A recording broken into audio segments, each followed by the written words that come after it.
slow down or repeat it because I really, like, this is something that's really close to my heart, and I want you lot to get the proper image, the message from it, yeah?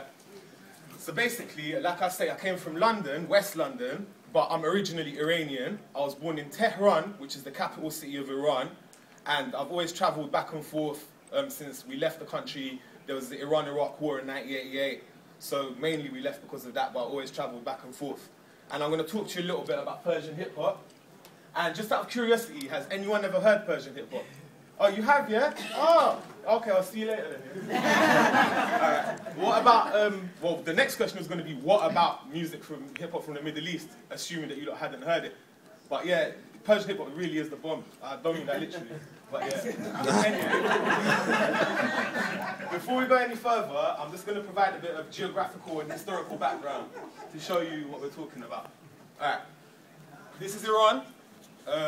Firstly, it's impossible to talk about the Middle East without mentioning the Arab Spring, but contrary to how it's sometimes portrayed, the Middle East is not actually one big country. There's a few significant factors about Iran and its history which differ from our brothers and sisters in other Middle Eastern countries, and it's important to take these into consideration. First of all, Iranians are not Arabs, and we don't speak Arabic. We speak Farsi, which has some Arabic loanwords, but it's actually an Indo-Iranian language, and it belongs to a whole other language group. Iran's made up of many different groups of people. There's Azeri Turks, Baluchas, Kurds, and many, many more. And each have their own culture and regional dialects or languages. The main language is Farsi, and the majority of people would identify themselves as Persian or Iranian.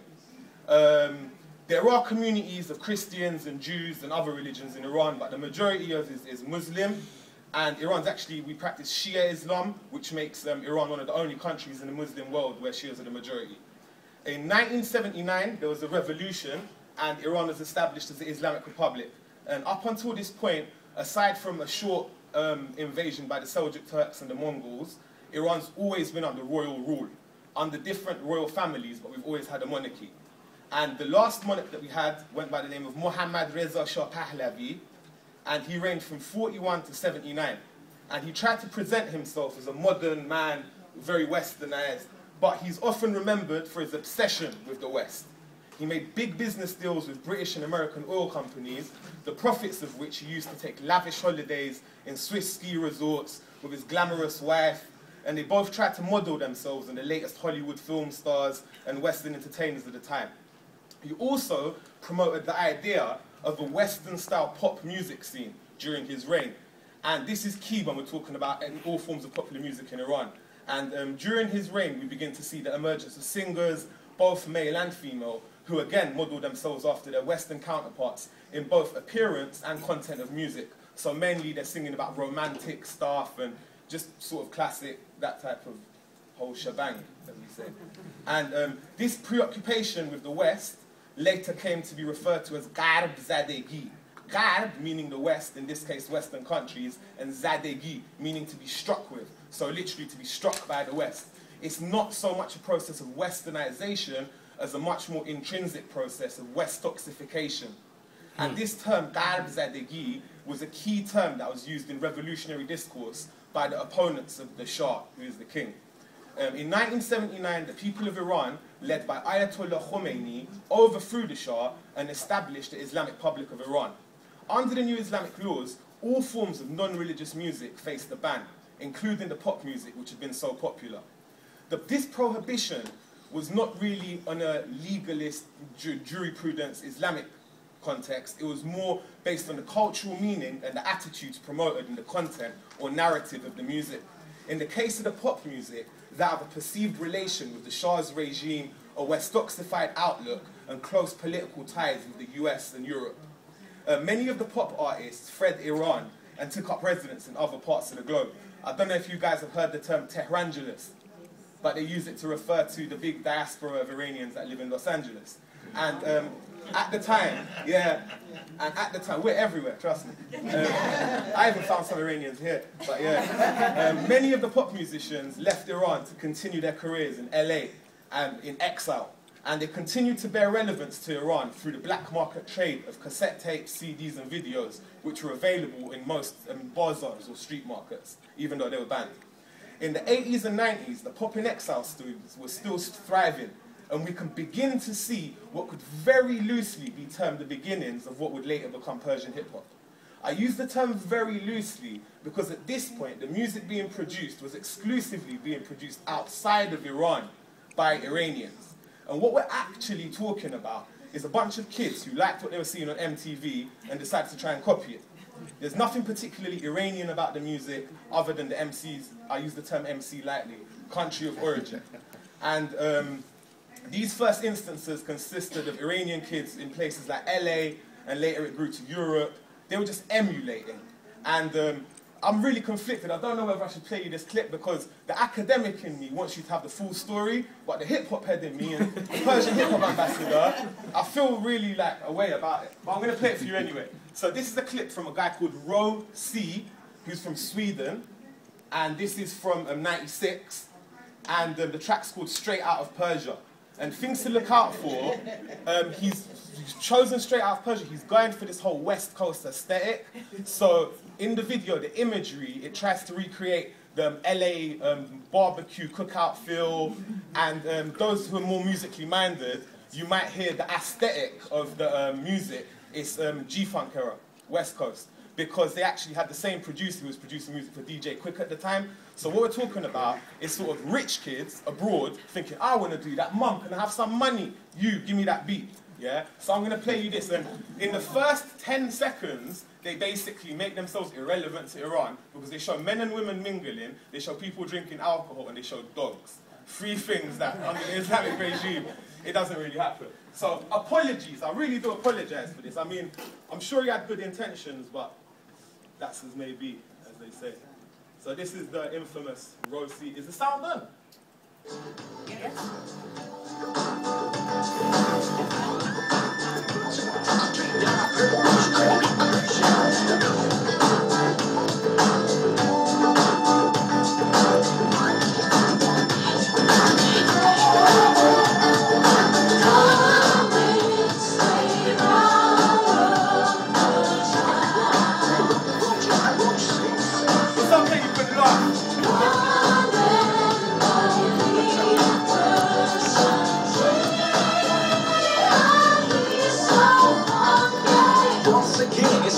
That they see so much skills, they call me lyrical Bruce Lee under the dragon. Now it's into PG, can't find another fucking G quite like me, myself. Know what I'm tuned to be, don't even try, cause you can't cope with me. Yeah, I can't cope with it. So we're gonna stop that there. Anyway, so yeah, if you notice, there's nothing particularly Iranian about it. It's completely westernized, and he was so cool, he didn't even rap, he was biting the apple when he started rapping. So these are the levels of coolness that we're talking about. Now, there's a UK scholar called Jeff Baker who does a lot of work on hip-hop in Cuba. And he's got a study on the nationalization of rap.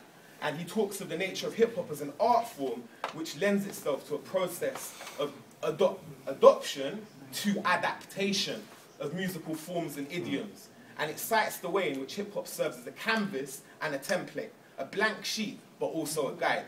What we're seeing with Raw C is very firmly at the emulation side of the spectrum.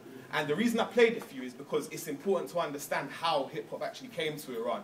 Now, there's 2 key figures in hip-hop that were very, very important for when hip-hop actually came into Iran. And they were Tupac, because Tupac died. And in Shia Islam, there's nothing higher than the blood of the martyr.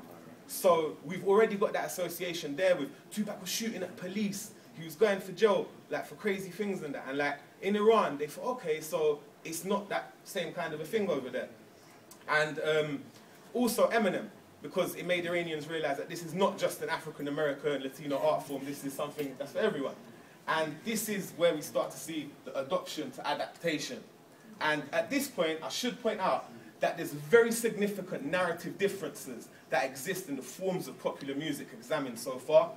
The dialogue which takes place in the LA pop music is very much one-sided. The musicians speak to the population of the country from abroad. There are no instances where LA pop music attempts to capture or comment on current events or trends. The image presented is largely aspirational. The viewers of satellite television stations are presented with uniform visions of opulent lifestyles abroad where alcohol is openly consumed, like in the Rosie video, men and women dance together, all in an attempt to present a picture of freedom that the viewers can perhaps only dream of. The average Iranian in Iran is meant to aspire to such imagery as opposed to relate to it. The entire construction of the Iranian pop industry abroad demands little, if any, dynamic response from its consumers. It does not call for social change or action, but rather can be viewed as a form of escapism. And it's not until alternative forms of music begin to be produced actually within Iran that we begin to see the emergence of the identity that was expressed through the shared experience of Persian hip-hop. Under the reformist president Khatami in '98, some types of popular music were given a legal status, albeit through a system of gaining a mujawwez, which is an Islamic seal of approval required for all forms of media that you release in Iran. This led to an emergence of what has been termed an alternative, independent, grassroots music movement encompassing a wide range of styles and genres. And that quote's from a lady called Lardan Nushin, who actually done one of the only first piece of scholarly work on Iranian pop music, which was called Subversion and Counter-Subversion. And she puts forward the idea that the narrative contained not only in the music, but in the actual act of listening to the band music is in itself a form of oblique resistance by consumption. And this idea of resistance or subversion through the act of participating in the musical experience is key in understanding the impact that Persian hip-hop was to later have. A more evolved form of subculture emerges in the narrative of the aforementioned music that emerged in Iran in the guise of rock and heavy metal bands. The importance of the advent of the internet at this point can't be overstated. The mandatory mujawwez, the seal of approval, was in many ways bypassed by rock bands. There were some rock bands called Oham, there was another one called Esfahan Blues, and they were instrumental in employing alternative methods for releasing music, which centered on innovative usage of the internet through social media platforms against government restrictions, which was a form of rebellion that had been unseen up until this point. The government responded by censoring and denying access to many of the sites hosting such material, and websites often found themselves being shut down. The fact that the musicians were present in Iran and not in exile also meant that the authorities now had to contend with them on a different level. Whereas in the case of the LA pop musicians, they could simply ban the musical imports, the musicians in Iran were attempting to apply for permissions to perform live, and these permissions were often refused on the grounds that this is not music, this is vehement orations, and you have westernly decadent appearances, because a lot of the rock groups, they modeled themselves after Western, so they had the little rock and roll, ponytail kind of hair back, and all that stuff. And then, it really, the nature of the music differed a whole bunch from the LA rock, pop counterparts, but many of the rock groups and heavy metal bands embodied a distinctly Western outlook still. There was, again, nothing characteristically Iranian in the nature of the music being produced. It was played on Western instruments and largely conformed to the Western concept of the aforementioned musical genres. Groups had Western names and mainly performed in very bad English, and the lyrics did not openly or explicitly discuss themes or topics that would have been deemed problematic by the authorities. It could be argued that Iranian rock and heavy metal music is mimetic in narrative terms. At the genre's heart, it seeks to mimic or emulate the stylistic paradigm of Western music. Whereas, if we look at Persian hip-hop, we begin to see that in narrative terms, it embodied a diegetic outlook, in that it seeks to provide a social report from within the environment it inhabits, in very plain and explicit terms. The character portrayed in the narrative of Persian hip-hop was one of a young Iranian who did no longer look to the West, but instead turned his gaze inward and towards his homeland. Another important point that the same scholar Baker raises in relation to global hip-hop and its appropriation, assimilation, and subsequent nationalization by non-US countries is the fact that as it was widely recognized as an art form that was originated by African Americans and Latino community, it held none of the same US cultural imperialism associations that rock and heavy metal music did. And there's also a very significant point in the fact that Persian hip-hop appealed to a much wider social and economical demographic than the rock music. Most of the people who were fans of the rock music were from affluent, educated, middle to upper class background, where hip-hop directly entered the realm of less affluent backgrounds.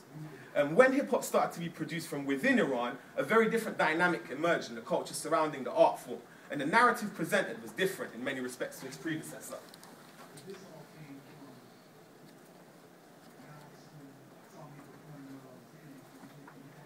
Oh, I showed this one already, sorry.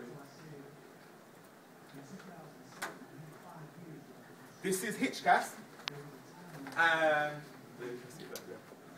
this is Hitchcast, and 021, Sef Bistoyek, is the code of Tehran, and it's represented like that.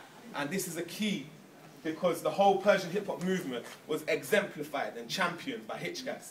His name means no one, and he's arguably the most well-known and influential artist of the genre, who, as his name suggests, adopted the social character of the proverbial everyman, or more accurately, the nobody in this case. Hitchcast's songs were all performed in a colloquial form of Farsi, street slang, that would be recognizable to anyone who'd spent time in Tehran. The subject matter contained in the lyrics was very social and ranged from social injustice, poverty, police brutality, to spiritual musings and so forth. The image presented was one that was at odds with the previous examples from the rock and heavy metal genres.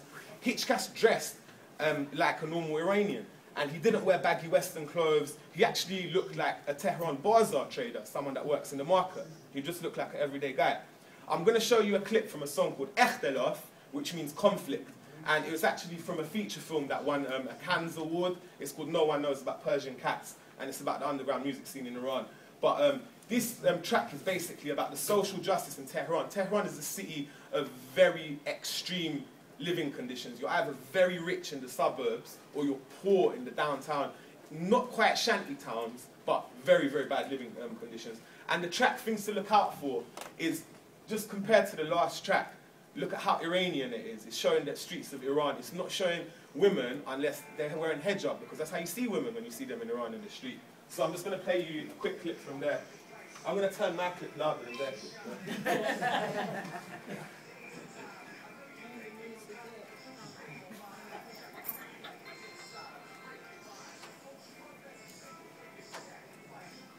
Okay, that's not really good.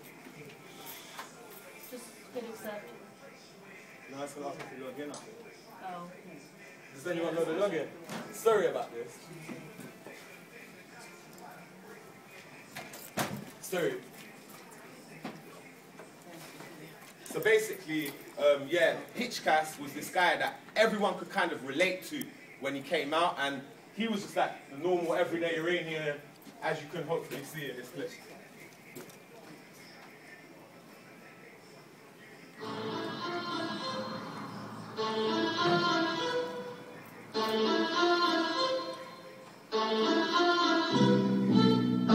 This is Tehran, by the way.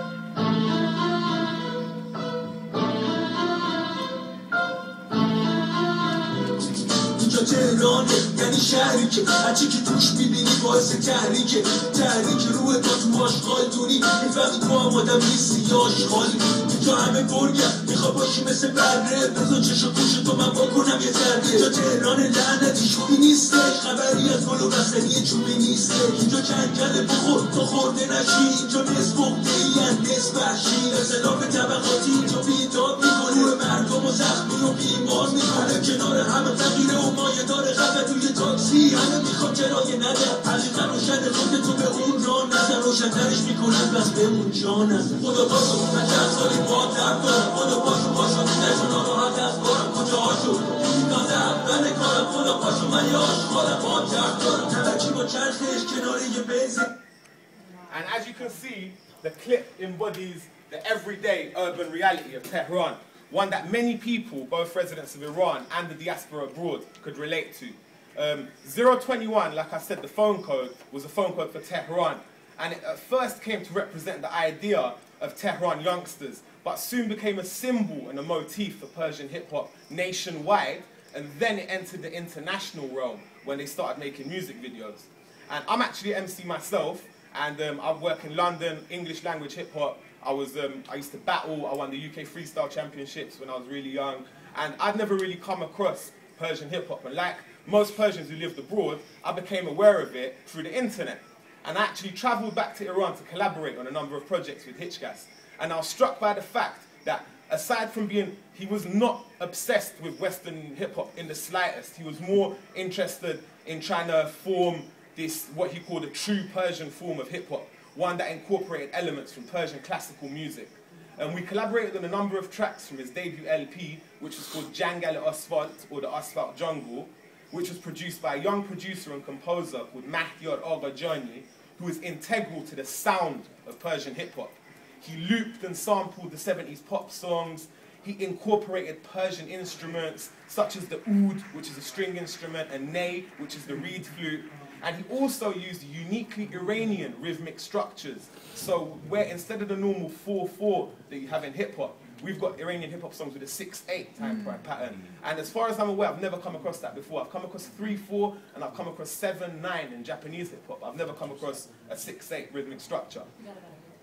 Okay, and I'm going to play you a little clip that embodies this whole aesthetic, and it's from a track called Dida or Del, which means eyes or heart, and it's actually, the title of the song is taken from a Sufi poem, and Sufism is the mystical dimension of Islam, and it's this idea of sort of orthopraxy as opposed to orthodoxy, so it's the intrinsic values of Islam, and it's all about material wealth, and I'm just going to play you a little clip up. I'll probably have to load it up again. This is actually just a song, so I've got the lyrics that go with it. And yeah, stuff to look out for. Excuse me, did you just say Sufism is about material wealth? No.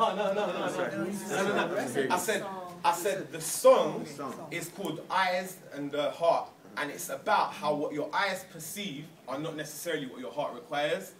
So yeah, and if the things to listen for are the traditional Iranian singing on the chorus, and the way that the Persian instruments are incorporated into the whole music. I'm just going to play you a really, really short clip.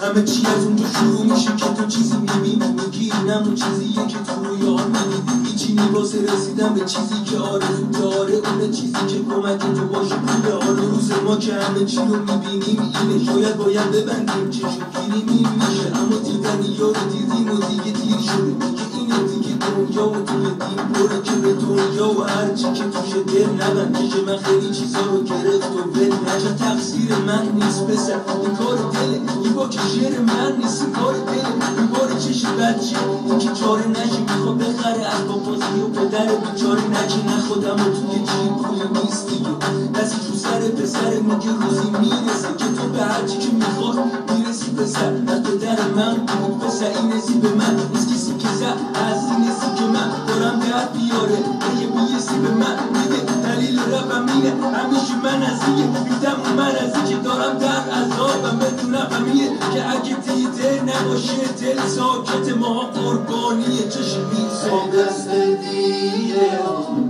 دست دیگه دل و فلان که هرچه دیده میمد که هرچه دیده میمد دل موند یاد بسازم خندری بسازم خندری میشه زفولاد سرم برمیده تا دل گردد آزاد سرم برمیده تا دل گردد آزاد سرم برمیده تا دل گردد آزاد.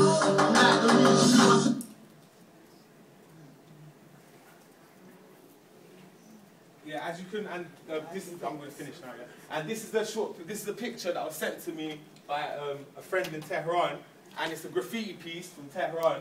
You can probably see it better with the lights on. And then that's me on the left, and then the next guy there, he's called Fadai, and he lives in Paris. And then the next guy's Hitchkas, and he's actually currently on tour in Canada right now. The next guy, of course, is Goff, and he's based in Tehran. And the next guy, he's our producer, Mahdiyar Agha-Jani, and he's based in Paris. So this graffiti piece kind of sums up the way that the social media sites and the internet have created this sort of diaspora, which means that kids in Tehran are painting pictures on the wall, doing graph pieces of artists that are based all over the globe. And it's this whole thing of this online identity that's come through, just been facilitated by the internet. And in recent years, music sharing social media has led to a phenomenon where what started as a worldwide online community of listeners has now blossomed into what could be termed an online diaspora, a self-sufficient community with its own identity that does not conform to conventional territorial boundaries. And what's going to happen next to Persian hip-hop is not really clear, because there's been a lot of persecutions lately, a lot of the artists have left the country, but whatever happens is they still continue to make music, and that's it basically. Thanks for listening. Sorry to go.